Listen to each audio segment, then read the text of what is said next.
So welcome to our session today on curriculum mapping, so assessment blueprinting, and how this will help you link up your assessments and really think about your curriculum design. My name is Dr. Kimberley Davis.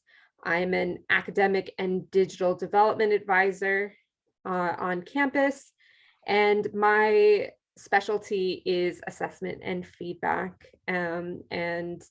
So what I'm hoping for from today's session is that you'll, have an understanding of blueprinting and mapping, and start to think about how it can work for you in your job.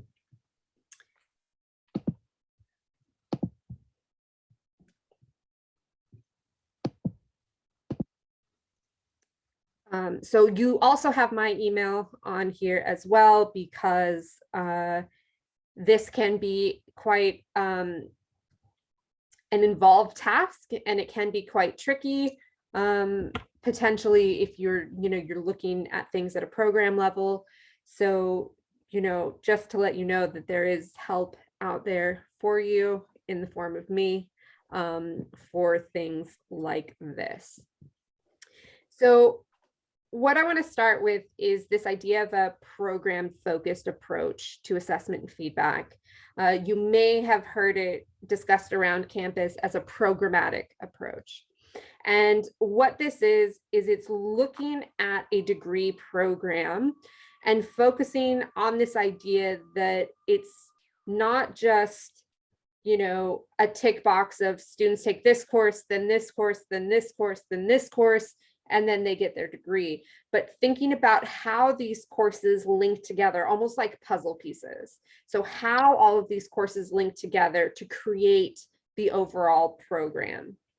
And this really then makes it so these courses, your modules, they don't stand alone, but they all work, and those skill sets are all building on each other to help the students through.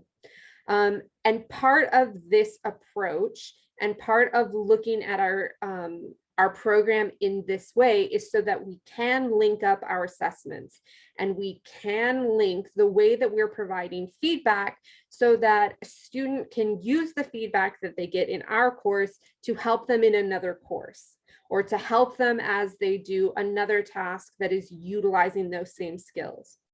And part of the reason that we want people to start thinking about this approach is because a lot of our students, they don't always know how they can use the feedback that's given to them to help them in the future. They think the feedback is just something that's going to relate to the task they've just finished, and they don't always recognize how it will help them in the future, because they can't always make those connections between the things they're learning in our courses and the things they're going to learn in other courses on the program. I've also given you a link to the paper that this comes from. So Tansy Jessup is really well known in programmatic assessment, and is really good at kind of outlining why this process is useful and why this would be important for our students.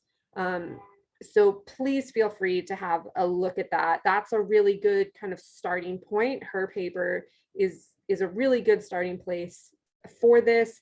And she also created one of the methodologies for, setting up a program-focused approach that we'll talk about later in the session.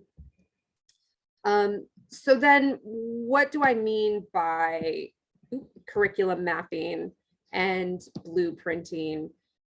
So what this is it is a process that is aiming to make your job easier as a program when it comes to assessments and feedback. When we map out our assessments across the program, we can do things like see when due dates are, and if they clump together. We can see how many times a student is being assessed across the program and what types of assessments are being done. to see where we can open up to variety or different assessment methods, where you can possibly cut down on the number of assessments that happen on a course or throughout the program, and identify any gaps that are being missed in this. So this is things like, making sure all of the program level ILOs are being covered, making sure that graduate attributes are being considered, and mapping out your program and mapping out the assessments is a good way to see where that's coming from, and how these options might, benefit you and your teaching staff. Just one example, I did this with a program at the University of Stirling, and it was a language program, and in one course they had 10 pieces of summative assessment on a one semester course. And I can see some of you with that face like, and that's true. That is over assessing. And that was just one course that a student was taking within the semester. That didn't count any of the assessments that they were doing in other courses. So what we were able to do through that mapping is see, one, that they were massively over assessing, but two, we were able to figure out which ones we could take away, what we could do to make sure the skills that they thought were important were being assessed, but do it in 3 pieces of assessment rather than 10. So this is something that becomes then really important. I worked with another program at Stirling, and we found that for many of the courses in the combinations that students would take, all of the assessments were due within a 3-day period, which was very stressful for the students. So we were able to then look at how to adjust those due dates, where we could shift things where it was more continuous assessment, so that the final product was due at that time, but they had been completing it in stages. So it was smaller stakes in terms of grade weighting, so that it was more manageable for the coursework. So this is why why it's important to kind of look at this, and why it's important to think about it in this way. So again, this is some benefits. It also comes back to things like thinking about the program ILOs and graduate attributes. So knowing where those things are being covered throughout the program, or where they can be introduced, or where you need to highlight and signpost in better ways. Thinking about the types of assessments that we're doing.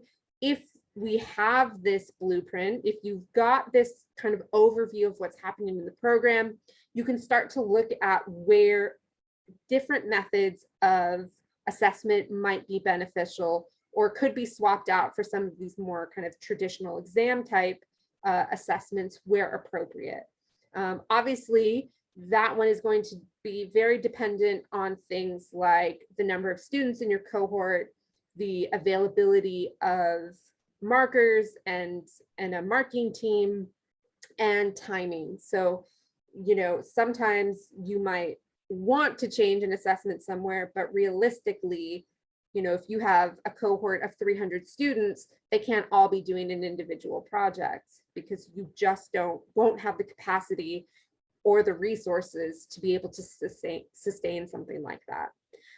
This also has the benefit, like I told you with the Stirling example, of reducing the workload for staff and students, because not having to do 10 assessments on a course saves students some time, but also saves the staff a lot of marking time. So part of this too is to help balance out a workload for both staff and students. This is then shifting the focus to formative assessments, to the time spent on teaching.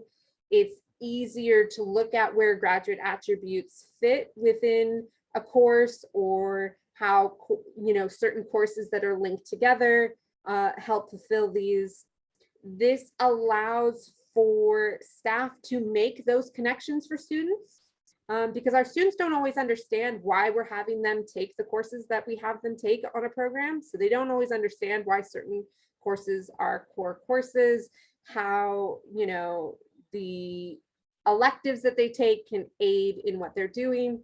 So having that map and seeing where you can make those links becomes really important. And it allows for you to say, okay, on this course, we're learning X, Y, and Z. And these skills are going to help you next semester when you take, you know, this course over here, because you're going to be looking at A, B, and C. Or it helps you, you know, in a course you might take in the future that looks like this. So being able to make those connections for the students is very important. Being able to connect their learning on a program is very important and helps them engage because they know why they're being asked to do things. They know, you know, why this learning is important and how it's going to help them. It also then makes it easier when you want to plan new courses, you know, where that course will sit within the program, what's needed, and, you know, any gaps that need to be filled in. And for those of you who are working in subject areas that have professional accreditation or outside governing bodies, this mapping too makes sure that you are then keeping in line with those expectations as well, because you're almost hit with kind of double duty. You're beholden to the university program outcomes that you've set, but you're also you also need to stay in line with your accrediting bodies and their expectations. So understanding, you know, how the skills are being assessed and when and in what ways can really help you keep up with those reports as well. Any questions about this so far?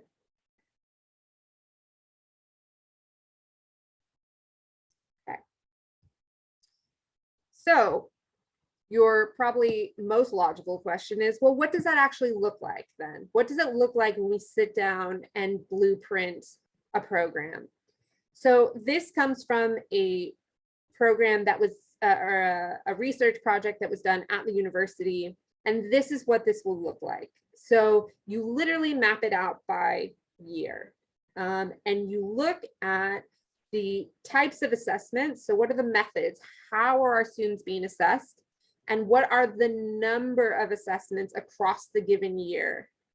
So you can see the number of students, you see the type of assessment, you see the number of assessment tasks, the variety, so how many different methods are being utilized, things like exams to coursework. So how many of these are just exams at the end, you know, a summative exam at the end of the semester? How many of these are things like the tutorials or the class tests or report writing exercises that happen, you know, during the semester? Then you will notice at the bottom, there is some estimated time spent on feedback. So how many words are written on average, or how much time is spent talking to your students. So oral feedback, this comes from answering questions during lectures, answering questions in tutorials, you know, one-to-one meetings in the hallway. Well, when we used to be able to meet in person, you know, anytime you talk to your student and give them feedback that way. And then, yeah, so you can get an overall look at how much time is spent on feedback, how much time is spent on exams or, you know, coursework, and what might need to change. So you'll notice that it seems that there is a lot of work that is done in year 2 here. So this would be something that then we'd look at. Why are there so many assessments in year 2? Is there space to, you know, balance this out a bit? Is there places where we can reduce this? Is there, you know, is there a way to, you know, to look at what this assessment load looks like and plan for it in a different way? And then what you do is the assessment in detail. So this is a module by module view of what the program looks like. And this is the, what the course is, the assessment, the type of assessment, and the deadlines for it. It also includes deadlines for feedback and how the feedback is provided, because what this does too will allow you to see what kind of time scales you're working on. So if someone's teaching multiple courses, how much time do they have in their workload that's going to be spent on the assessments, marking the assessments for a specific course? How much of your time for your students is going to be spent in a given time on these courses, and where can we make these links, and where might we need to adjust deadlines and things that are happening. So this is also part of that, and you have a running record of what that looks like. And then you create a timeline. So the timeline also shows you where things are due, and what this looks like for your schedule. So you can see where those clusters are happening. You can see where things are related to how much time you provide feedback, how much time, where students are spending a lot of their time and energy completing assessment tasks. And again, this would allow you then to look at, well, where can we adjust due dates when it looks like a lot of things are due at once? Are there things we need to to look at in terms of how much time the students are spending on tasks, how much time we're allowing for us to provide feedback? All of these things start to become important. And what you'll notice for this is each line of the timeline is one module. So it maps out. So the first line is a module, the second line is a new module. So you can start to see what that kind of looks like in terms of where students might have a bit of an easier time. Now, there are ways that you can do this. You don't have to invent your own methodology for blueprinting. And there are two really good ways to do this. One is transforming the experience of students through assessment, lovingly called TESTA. And TESTA was created by Tansy Jessup. So that paper that I talked about at the start of this, they created this methodology, and what this aims to do is really address how to create program level assessment, and how to gather data that's going to allow you to also see what's happening from the student's perspective. So TESTA has an audit report that does the curriculum mapping and blueprinting. So you look at your courses, you go through the assessments, and you map that out. It then has a survey that gets sent to students, and this is the assessment experience questionnaire. And this allows students to answer some questions about how they feel about the assessment and feedback on the program up to the point that they've completed it. And then there is some follow-up focus group questions. So you can run a focus group with students to then get some more detailed answers that come from that survey. And then you can use that to kind of put together a program plan and use that to help you really settle on a program map. That will help you fill in any gaps too, in terms of how students feel about the assessments, how they feel about the different types. So it's, the timing of assessments, the timing of feedback, the method, so how they're being assessed, and it allows you to look at all of those things. We also have the assessment and feedback toolkit, which is which was created by the University of Glasgow and is maintained by us. And this has some helpful hints that go along with the mapping and what it looks like when you kind of put all of these things together. And it gives you kind of a step-by-step. First do this, then look at this, then you'll look at this, and gives you a way to kind of start thinking about that and thinking about how it would work. It also gives you a way to think about how you run program team meetings so that you can do this as a group rather than a single activity. So these tools are readily available to you. I have used Testa many, many times. I have run Testa on programs across 3 different universities in Scotland. It is very easy to use. It is very easy to collect data and to kind of sort through what you have, and then to really sit down and be able to look at it and think about how you make changes based on what you've learned from that. It does take a semester. So to collect the data would take about 1 semester. So it is a bit time intensive to do. And the blueprinting and curriculum mapping process can take up to an academic year. So it is quite involved, and it does require programs to invest a little time initially, but the kind of benefits of it are very worthwhile, once it's completed. So this then leads to the idea that from this mapping, we can create meaningful assessments. You might have heard this as authentic assessments, but in the world of assessment and feedback research, the word authentic is a very contested term because technically all of our assessments are authenticated, so they're all authentic. So we talk about it at the University of Glasgow as meaningful assessments. And this is where the type of assessment that you're doing, the way that you are getting your students to demonstrate their knowledge relates to a real world task. So it is something that they will see, once they enter the working world.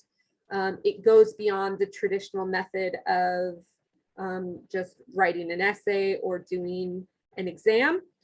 Not that those are any less valuable to our students and to their demonstration of need, but sometimes there are ways that we can, assess our students that link better to real world tasks. It then also allows us to make those connections. So some of you will be teaching in disciplines where, lab reports are very common, and they're going to be writing lab reports in several courses throughout the program. So you can say, we're writing a lab report here, you need to focus on the structure, and it looks like this, so that when you write your lab reports in the future, you are remembering these important details. You're going to include this important information. So it allows those links, and it allows your students a chance to digest those links, make those connections, engage in the assessment task and the feedback, and promote that learning as they go. This also then can help you figure out if there are any particular intended learning outcomes that are not being assessed, because the importance of the importance of assessments is to make sure that all intended learning outcomes on a course are assessed. If you have an ILO, it needs to be in one of your summative assessment tasks. So within this mapping, within these connections, it becomes easier to see where things might not be as strong, where connections can be made, where ILOs maybe need to be assessed in more depth, or adjusted for the course. And this also allows a scaffolded support that you can have. So obviously the feedback and those connections are might be very much neon sign pointed in the first couple of years, right? Because that first year for many disciplines is that strong foundational year where students are learning concepts that are going to then benefit them throughout the rest of the program. And those skills will be built on. So you're going to build those skills up. They become more complex, but our students need to have that foundational knowledge if they're going to be successful on the rest of the program. So this allows you to say, we're learning this now because later on you're going to be using it here. These skills are going to come in handy when you start to look at these concepts later in the program. And you slowly help that and build that and really just neon signpost it to them. And then you have the opportunity to, kind of pull that back as they progress and as they can start to learn to make those connections for themselves. So this is something, that becomes really important, to the overall program. So the thing that I really want you to know about this is that if you are interested in it, if you are interested in starting to, map, a program, if you're thinking this is something that can be beneficial, you don't have to do any of this alone, okay? Like I said, I have done this for lots of programs across Scottish universities. I am more than happy to help, sit down and talk through what you can do and help with, mapping and making suggestions once you've mapped it and you can figure out, kind of what you need based on that. And, this is something that can be very useful for your programs. It can be useful, even for you within just the kind of scheduled, if you're looking at your scheduled courses, it can be helpful for you when you're looking at where you sit within a program as well. So, you can sharpen then, what you prioritize. It is, like I said before, it is a bit time intensive. So, it does require a bit of effort at the start, but then once you've made an assessment map, once you've kind of blueprinted everything, then it's just about general maintenance after that, or additions and subtractions as courses change, as assessments change. So once you invest the initial time into it, then afterward, it's very light upkeep within that.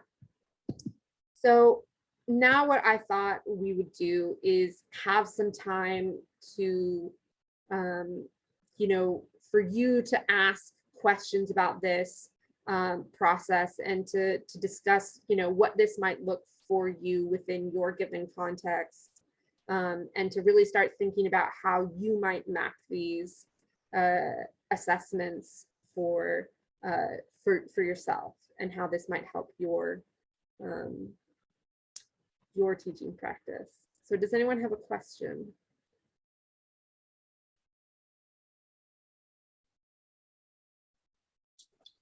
Hi, Kimberly. Thank you very much. Is this something that is being used a lot at the university, or I'm just wondering whether this will become something we have to kind of follow? So it is something, yeah. So it's definitely something that the university is going to start moving towards. So they're going to start moving towards this programmatic approach, this program focused approach, and getting programs to start looking, as a whole on how they can do this and how they can link assessments and feedback. This will go with part of the new learning and teaching strategy in regard to reducing high stakes assessment, to thinking about where you can utilize, meaningful assessments, and thinking about alternative ways to assess that go beyond kind of exam, especially given that, face-to-face lecture hall exams are, very difficult to do in a situation, like this pandemic that seems to never want to leave us. So yeah, it is definitely something the university is moving towards and would like to get programs to start thinking in this way. It's not a hard and fast rule at the moment, but it is definitely something that the university is going to start sort of incorporating into policy and start thinking about trying to get people to, get programs to start thinking about. Thank you. I was thinking it would be useful to have an idea of what standard kind of level of assessment is considered normal, like you were mentioning that example in Sterling. Was it Sterling where there were so many assessments for one course, whereas you will have maybe a complete different distributions in another degree or in another university? So usually when we think about the number of assessments that should be on a course, we consider factors like the number of credits. So is it a 10 credit course? Is it a 40 credit course? So the number of credits within the course is going to be something that really helps us make that determination. Usually within a 10 credit course, you would think 1, maybe 2 assessments. In a 20 credit course, you might have 2, maybe 3 summative assessments. And you might have, in a 10 credit course, you might have 1 formative task. That's a small task that they can do to get some feedback. And it's going to help them with that summative task. You don't have to have a formative task for each summative task. But it is good in some of these where you can build in a formative activity to allow the students a chance to get some feedback, allow them to practice those skills. That's good. Another thing to consider is the level of students. So our first year students, you don't want to overwhelm them. Our final year students, they can handle a bit more of a workload. They can handle a bit more complex tasks. Our postgraduate students, obviously, they will be more, they're more seasoned professionals in the academic student game. So they will be able to do different kinds of assignments and things like that. It also depends on accrediting body standards and what they need as well. So some accrediting bodies are very strict, with what they have, and there's little flexibility for programs. So you're also kind of tied to those types of things. And there's also going to be, program conventions and school conventions where they may say, you can have 15 assessments on a course, but usually in those terms that I kind of laid out at the start, those are what we think about, the number of credits and the level of students. It's also the ILOs. So you also want to think, I have 3 ILOs on the course. I need to make sure these 3 are assessed. Can they be assessed together? Can 2 be assessed together and 1 needs its own, type of assessment? And it's as long as you are covering all of the ILOs and the students can demonstrate their learning and understanding of those within the assessment, then that's okay. Thank you. That also, I suppose, gives the opportunity to design assessment so that it covers multiple outcomes. So one piece of assessment across multiple courses could tick all of those boxes, as opposed to thinking program, course, assessment. If we're looking at it at the programmatic level, then one piece of assessment could actually cover the ILOs across 2 or 3 courses. Yeah, so you could do that where courses are very closely linked and maybe they're starting something, so if the 4 of us in this room today are teaching on a program together and our courses are, very closely linked, it might be that if they take my course first, they're starting with me and they're doing their summative is actually something that then is going to be carried. So it's just a piece of an assessment that's then going to be carried to Leslie's course. And then they're going to build on it and build on the skills and add to what they've done with me for Leslie. Then they're going to Rachel's course and they're taking those 2 assessments to Rachel's course and they're building on it further. And then they're coming to Ada last, and then she's going to finish them out with a big, with the big project all put together. So you definitely could do that. There's definitely ways you can link it. There's definitely ways you can have, a large project or a large assessment that is then broken up into smaller, more manageable chunks within the different courses, and it's covering all of those skills. That is definitely something that can be done. That's also, not a bad way to then look at the program ILOs to make sure you're hitting those. Things like graduate attributes, things like those accrediting body expectations. So that's a really good way to kind of think about it. And that's how the mapping and blueprinting can help you, because you can see where you can make those links. You can see what type of assessment would cover those and could be done, and how it could be done within a collection of courses. So I'm just wondering then, how do we communicate that progress back to students? So would we be able to employ things like competency frameworks in Moodle, so that when we set up an assignment, we can link that to a particular ILO, which is the competency framework in the background, and in that way the students can see their progress through?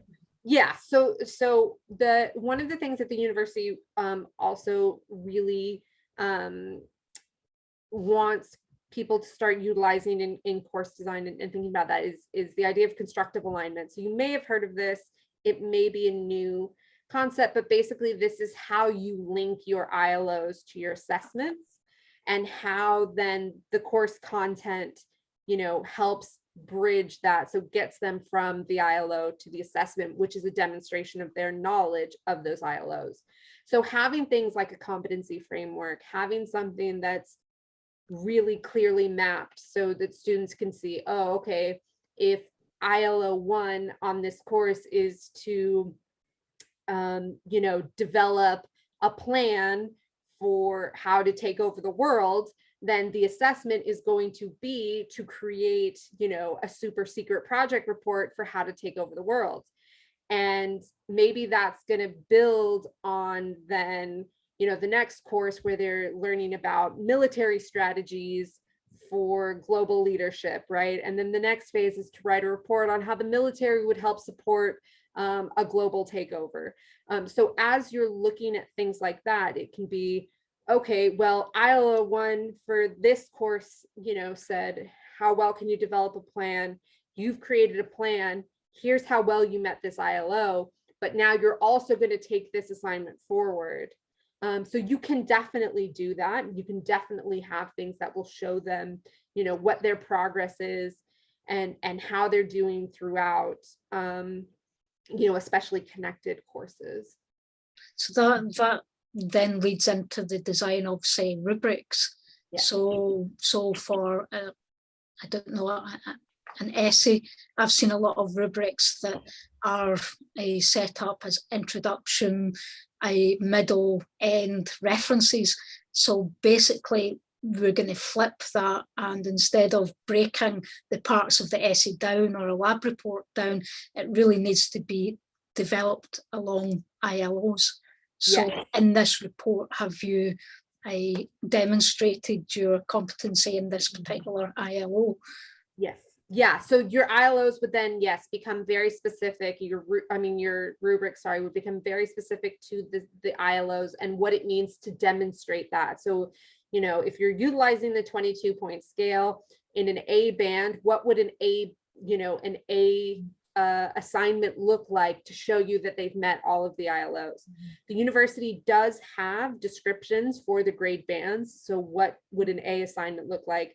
And that can be used as the starting template to then think about, okay, so now for my essay, what's an A going to look like? How well they've answered the question, how well they've, demonstrated whatever the ILO that's specific to, or ILOs specific to the essay are.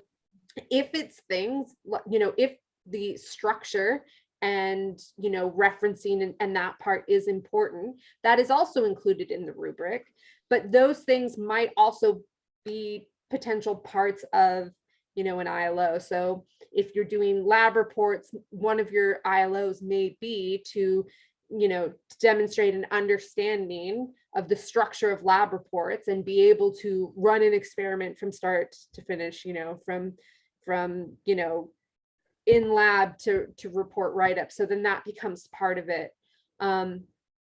I tend not to necessarily grade those types of things, but it does become part of the feedback. So I tend not to grade on like the structure of the essay or things like that, unless it's something like a lab report that does have a very, you know, notable structure that needs to be the same.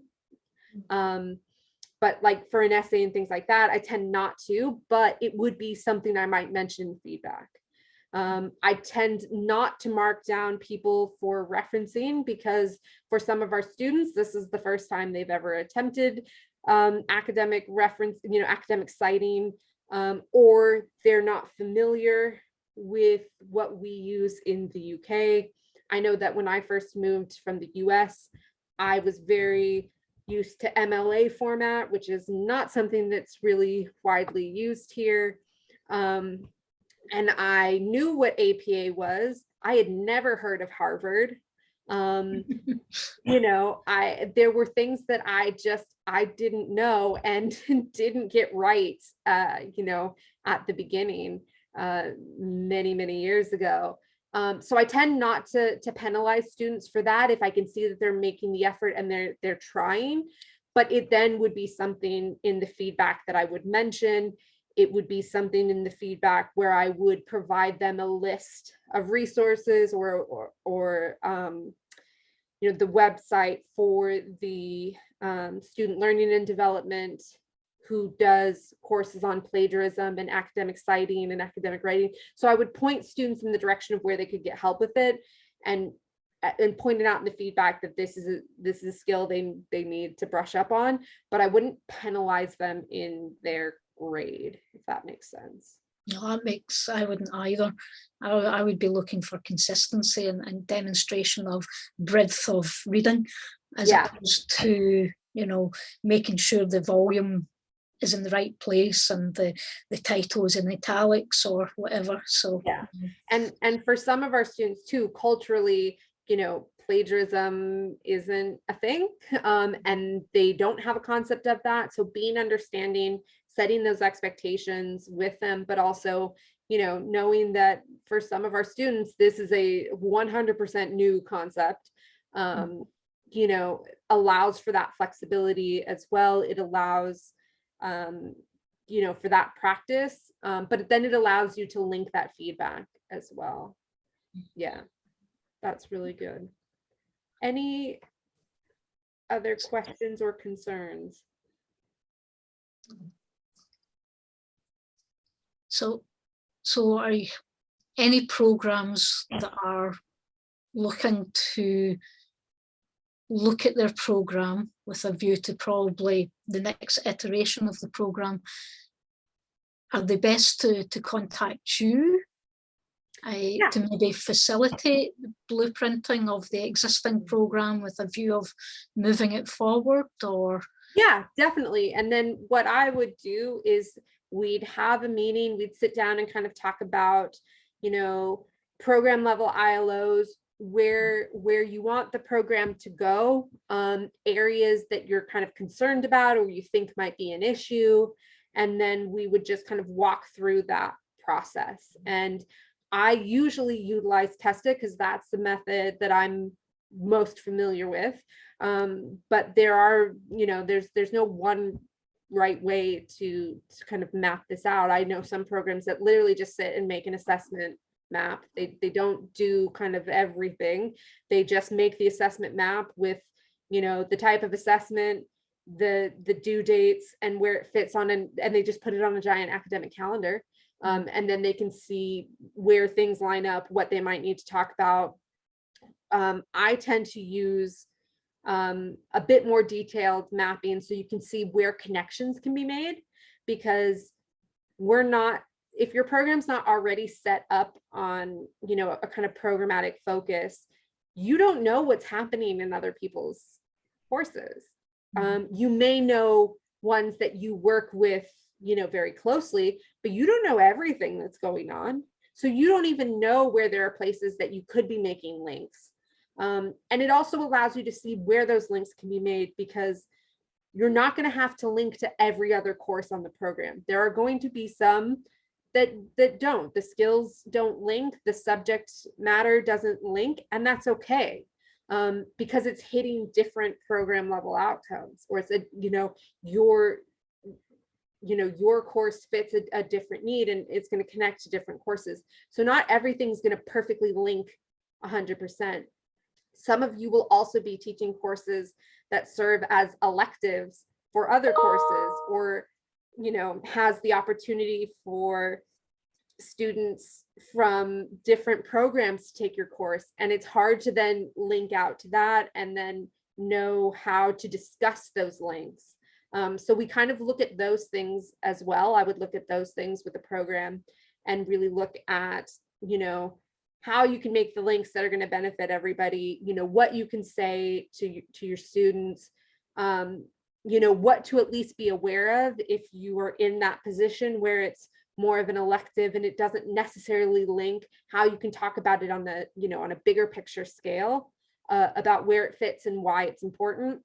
So that's why I tend to kind of use Testa and sit down with programs. But yeah, it's definitely something I can help with. Thank you. I think I'll contact you. Yeah. I work in a master's degree that has a professional accreditation link to it.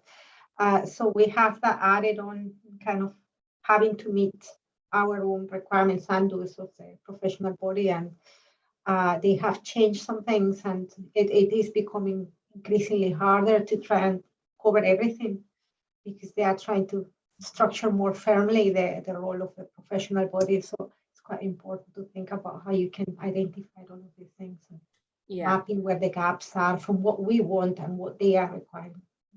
Yeah, it does. Rachel, do you have any questions or concerns?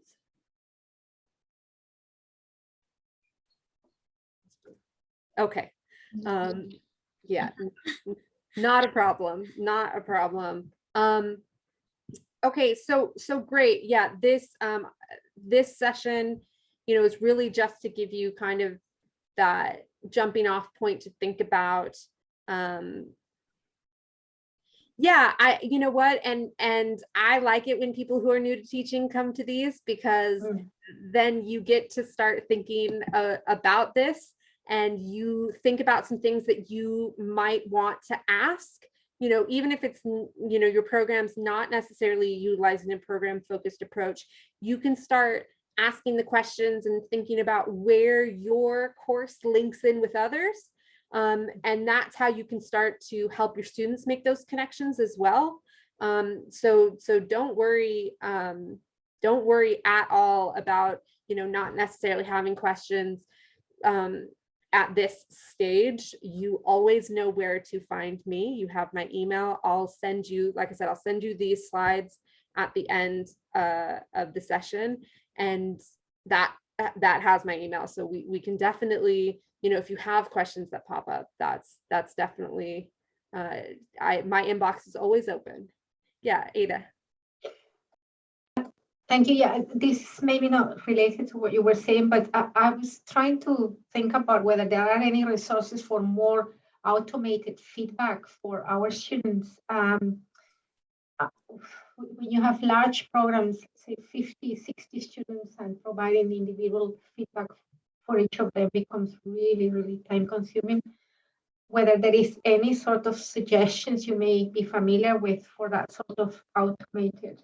Yes. approach. So the assessment and feedback toolkit will have a lot of resources with helping, you know, kind of provide feedback.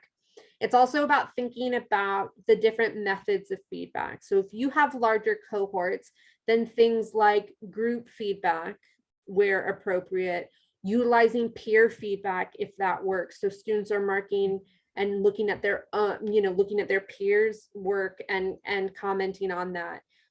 Using very structured rubrics and feedback sheets where it's easy for you to provide comments very quickly to the students so that you can provide at least a little bit of feedback to everybody individually without it taking up a long time. If you're utilizing things like quizzes, short quizzes at the end to just check in on their skill sets, having those really detailed answers. So why is this answer correct? And why would this answer not be correct? And having those details, you write that once, and that's for all the students, but that is feedback for them. That is them getting feedback. So the feedback doesn't always have to come from you necessarily. So thinking about, what you might do to allow them feedback opportunities, but also allow it in different ways. That can be very helpful. You can easily upscale that. So if the class grows, we teach courses that have about 60 students on them for, in our department, and we utilize peer feedback. Now we are working with staff, so they have a bit more knowledge sometimes around assessing and providing feedback than our students might have. But utilizing peer feedback can work very well. And you can have a very tailored feedback sheet with very specific questions about what to look at, what types of things, what ways of writing feedback that's going to be most beneficial for the students to receive. And you can make sure that it becomes a meaningful assignment for both the reviewer and the reviewee. And that is something that can definitely be done. But also, thinking about the things that constitute feedback as well. So talking to your students in class, answering their questions, having, a Moodle forum where you can post things to them. All of these things can be used as feedback as long as you let your students know that that is a feedback opportunity. Until they are used to seeing feedback in a variety of ways, helping them become feedback literate means that you don't have to worry that they're not all getting their own individual piece of feedback at all times, but how to say, okay, well, student A asked a question, but student B, C, and D also had a similar question. And now they've gotten the answer and just highlighting, okay, if you had a question like this, here's the answer. So sometimes we have to do a bit more in that scaffolding support of like, this is feedback, listen to this, but it can be done. And the forums, the forums work well. So instead of providing individual one, which they love because they send you an individual email and they feel more reassured, you say, no, there is a forum here. And it's good use. Yeah. And thinking about too, the ways that you can use technology to help with like anonymous ways to ask questions as well. So utilizing things like Padlet, where you can put a Padlet up on your Moodle and students can submit their questions anonymously in case they're not as comfortable kind of posting it to a Moodle forum or asking in class. And you can still go in and answer these questions. And then anyone could do that. Yeah. Actually, I thought we weren't allowed to use Padlet, but as an alternative to Padlet, there is now a new activity in Moodle called Board, which is practically the same thing. It is. That from the student's point of view, that is anonymous. So anything they post on there is anonymous, although in the background, you as a member of staff can see who's posted what and when.